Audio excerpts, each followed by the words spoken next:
One of the most inspiring couples that we met while we were traveling and meeting various team members was a couple named Al and Neva. And Al and Neva retired. She was a nurse and Al was an athletic director. They retired in the mid-90s and decided that they would take 2 years to volunteer on the international mission field. Well, it was 15 years after that that we had the opportunity to meet Al and Neva. And they were approaching their final departure from the field to return to the United States. We're going to miss them. We'll go home, but this will probably be the final time. But so we're going to miss it. Never say never. I never say never. We said 94. Your career in football is over. Al, I know. So. In 94, we said. I mean, 2004, we said we won't be back anymore, and here we are. We came across this little village, and Al and Neva were going to take some food supplies so that they would have resources to eat. And as we approached the village, you could already see the people beginning to gather. They had come to know and love Al and Neva and recognized them immediately. Hi, how are you? Never. Yeah. Hello. How are you? Fine. Doing good. You okay? Good. Good. Just bringing them food and see their faces light up when they see the food is a real experience. Like it. We had gone to this little village to do more than simply take food. Neva had a friend who lived in the village that she had visited from time to time. This lady had a small child that Neva immediately recognized was not well from her nursing background and the volunteer work that she did at the local hospital inside the town. Neva immediately knew that the child had a condition that needed immediate attention. This is to say, just tell her that to Abdul Rashid, it says, please see this young man, Zachariah, whose mom is Asha, and I will pay for him seeing the doctor and any medication he may need. Thank you, Neva. Okay? So that, what I say. What she has to do is just tell her that I would like for her to take him to the hospital.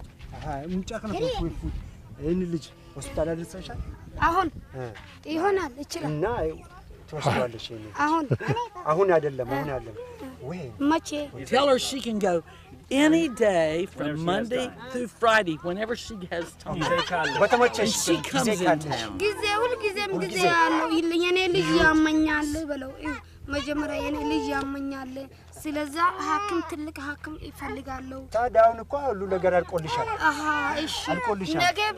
Their language helper, Al and Neva's language helper, was with us as we walked around and communicated with the various Somali refugees that were in the camp.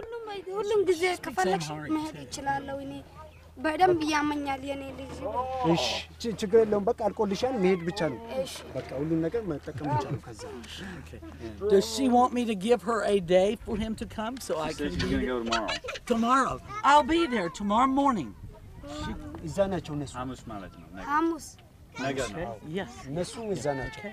Okay. Yes. I'll be there.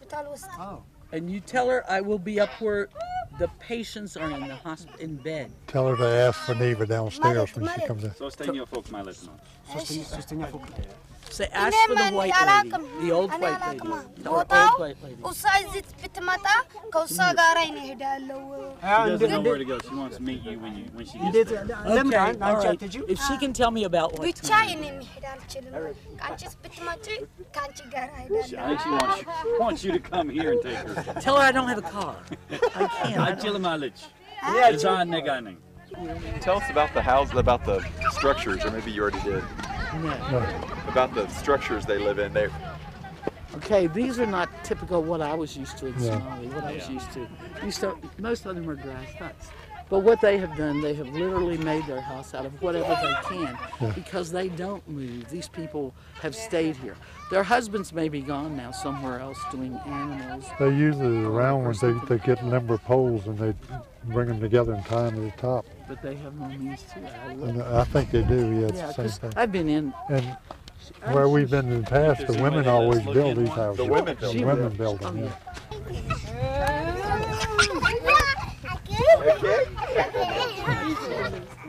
yeah. kids are kids everywhere around the world. They're always the same. They love to have a smile and someone play with them.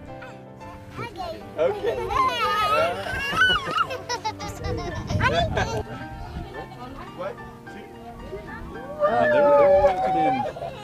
They were just so inspiring because at the point of life where most people begin to take it easy and to travel and to do things that they've always wanted to do, Al and Neva actually began a significant ministry, touching people in places of the world that no one else was willing to go.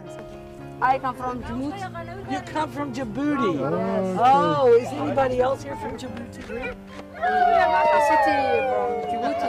City. You're just staying out here in the countryside. This is my father. Oh, okay. I am going to summer. The summer is not very good. It's hot. Yeah. I've lived in Djibouti. It's awful. But it's awful all year long. Summer is horrible. Well, I'm glad to hear you speak English. And so this was one of their final visits to this village, and it was touching to be with them on this particular trip out to this refugee camp, because they knew that they would not have many more opportunities to interact with these friends that they had developed. And so you could sense the sadness, but the hope that they had, that the impact that they had been able to make with these people would be one that would affect eternity. What's her name? Tell me Magais. Kadra. Oh. Okay.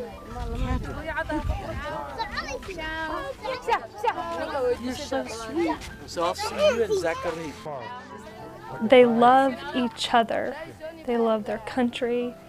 They love their family. They love their friends. And they can teach us volumes about what it means to have a relationship. Relationships are a whole lot more important. And I hope I can bring that back and make relationships more important and help the Southside family to see that these people aren't just people across the sea. We have Ethiopian people right here in Jacksonville. We have internationals from other countries right here in Jacksonville.